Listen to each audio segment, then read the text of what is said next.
Viewers, you're watching Kashmir News Bureau. I'm Kai Sadar. Here goes the top stories of the day. Political leaders of Jammu and Kashmir pay tribute to 13 July martyrs. Since all roads leading towards the martyrs' graveyard at Naqshband Sahib in Srinagar were blocked and no person was allowed to enter inside, several political parties, including the Jammu and Kashmir's National Conference, People's Democratic Party and Apni Party, paid homage to the 22 Kashmiris martyred on July 13th of 1931. PDP Chief Mehbooba Mufti took to microblogging site Twitter and said, and I quote, "Today on the occasion of Martyrs' Day, gates leading to their graveyards have been locked up. Attempts to distort and rewrite Kashmir's history is being done only to create a sense of defeat and helplessness amongst Kashmiris. Nevertheless, as we pay homage to the heroes of 13 July 1931, our resolve to strive for restoration of Kashmir's dignity remains firm," she said.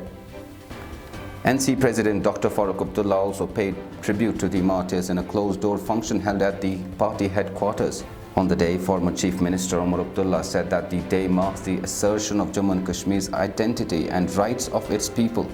He said, and I quote, "The martyrs of July 13th will continue to be a beacon of light for us and for the coming generations." Our CPIM leader M.Y. Tarigami paid the tribute and said that he salutes the martyrs who laid their lives for freedom, justice and dignity. Here's what he said. आज शहीदों का दिन है। हमारे वतन के इज़्ज़त और आबरू के लिए, खुद मुख्तारी के लिए, जिन्होंने अपनी जानें कुर्बान की, आज ही के दिन 1931 में उन शहीदों को हमारा सलाम। नारा था खुद मुख्तारी आवाम की, sovereignty lies with the people. और आज क्या हुआ? तब तो डोगरा राज के खिलाफ बगावत का झंडा बुलंद किया। आज तो ये राज दिल्ली में मुंतकिल किया गया बगैर किसी बहस के, बगैर किसी मशवरे के। और आज यहाँ तक कि मज़ार शोहदा पर जाने की इजाज़त तक नहीं।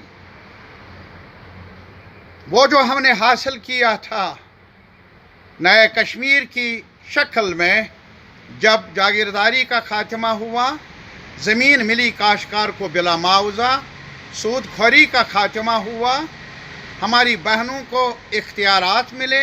Explosive material recovered along international border in Samba district. A high-power explosive material was recovered along the international border in Samba district of Jammu division today.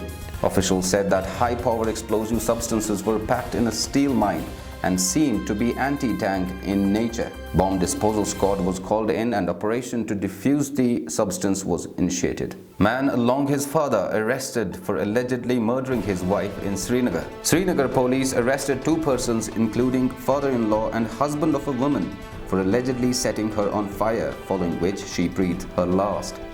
Brother of deceased woman said that his sister, who was a mother of 3-year-old child and was expecting another baby, was set on fire by her husband identified as Mubashir and his father in New Theed, Herwan area of Srinagar on Saturday morning. As per the relatives of the deceased woman, complaint had also been filed in 2015 against her in-laws as they had been harassing her from day one after marriage. Police officials said that Mubashir and his father have been arrested and further investigation is going on. Train services to resume completely from Banihal to Baramulla from tomorrow. Since the train services partially resumed from 1st July this year, only 2 pairs of trains have been functional between Banihal to Budgam. Today, viewers, railway authorities have decided to extend train services from Banihal to Baramulla starting from tomorrow. Moreover, besides extending these services from Banihal to Baramulla, as per sources, it is believed one extra train will originate from Baramulla from Wednesday. Well, that's it for the day. For detailed stories, do visit our website kashmirnewsbureau.com. Goodbye.